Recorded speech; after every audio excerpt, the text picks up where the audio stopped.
جہاں انسان رہتا ہے اور جو اس کا وہاں پہ پارٹنر ہوتا ہے، اور خاص طور پہ اگر ہم دیکھیں تو ایک مرد جب شادی کرتا ہے،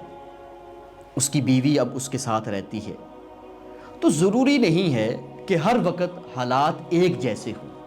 کبھی کبھار زندگی میں اونچ نیچ بھی ہو جاتی ہے۔ تو جب اونچ نیچ ہو جائے تو شریعت نے اس کا طریقہ کار بھی ہمیں بتلایا ہے۔ یہ ہے ہماری شریعت، جس نے ہر لحاظ اور ہر پہلو کو سامنے رکھتے ہوئے ہماری تربیت کی ہے۔ اور اسی طرح نبی علیہ السلام سے صحابہ کرام رضوان اللہ علیہم اجمعین نے پوچھا کہ ہم میں سے ہر ایک کا اپنی بیوی پہ کیا حق ہے؟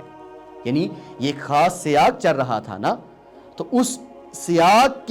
میں آ کے، یعنی اس سیاق کے مطابق نبی علیہ السلام نے جواب یہ دیا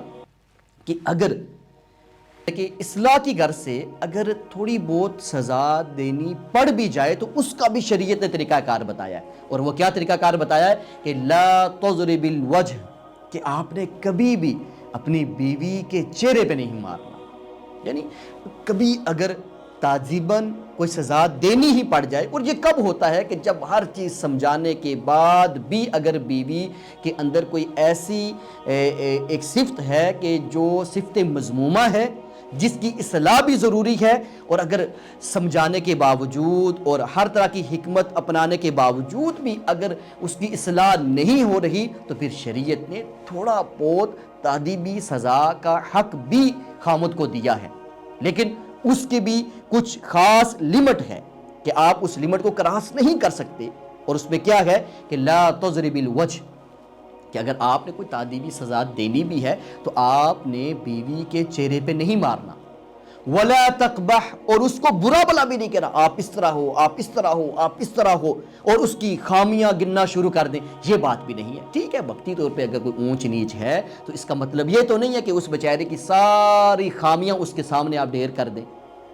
اور پھر کہا ولا تہجر، ہاں اگر آپ نے قطع طلقی بھی کرنی ہے، یعنی اس کی اصلاح کی غرض سے اگر آپ کو کچھ تھوڑے ٹائم کے لیے قطع طلقی کرنی پڑ رہی ہے تو آپ کر لیں، الا فی بیت، مگر گھر کے اندر۔ کیا مطلب کہ یہ نہیں ہے کہ آپ نے اسے قطع طلقی کر دی اور یہ کہیں کہ آپ اپنے والدین کے گھر چلی جاؤ۔ یعنی غصے میں آ کے ہم اس طرح کے کلمات کہہ دیتے ہیں نا، آپ کا ادھر کوئی کام نہیں ہے، آپ فوراً یہاں سے نکل جاؤ، میں ایک سیکنڈ بھی آپ کو برداشت نہیں کرتا۔ نہیں، ایسی بات نہیں ہے۔ انسان ہے، کمی کوتاہی انسان کے ساتھ ہے، اور سب سے بہترین طریقہ کار تو یہ ہوتا ہے کہ آپس میں بیٹھ کے اس مسئلے کو حل کیا جائے۔ اگر پھر بھی نہیں ہوتا تو اس میں اسلام نے بڑا خوبصورت طریقہ کار، لیکن ایک خاص لمٹ میں رہتے ہوئے وہ ہمارے سامنے رکھ دیا کہ بیوی کے چہرے پہ بھی نہیں مارنا، اس کو برا بلا بھی نہیں کہنا، اور اگر کچھ آپ یہ سمجھتے ہیں کہ کچھ ٹائم ناراض رہ کے معاملہ ٹھیک ہو سکتا ہے تو ناراض ہو جائیں، لیکن اسے گھر سے نہیں نکالنا۔ یعنی گھر سے نکالنے سے کیا ہوتا ہے کہ اس عورت کی تضحیک ہوگی، اور اس کی وہ مقام دوبارہ خاص طور پہ اولاد کے اندر بھی نہیں رہے گا۔ یعنی اتنا بڑا معاملہ ہو گیا کہ ابو جی نے امی جی کو گھر سے ہی نکال دیا، کیونکہ انسان ہے، اس طرح کے معاملات لگے رہتے ہیں، لیکن خاص حدود کی تعیین ہو چکی کہ ان کو آپ نے کراس نہیں کرنا۔ اللہ رب العالمین ہم سب کو ایمان، صحت اور سلامتی اور پیار اور محبت اور الفت کے ساتھ رکھیں۔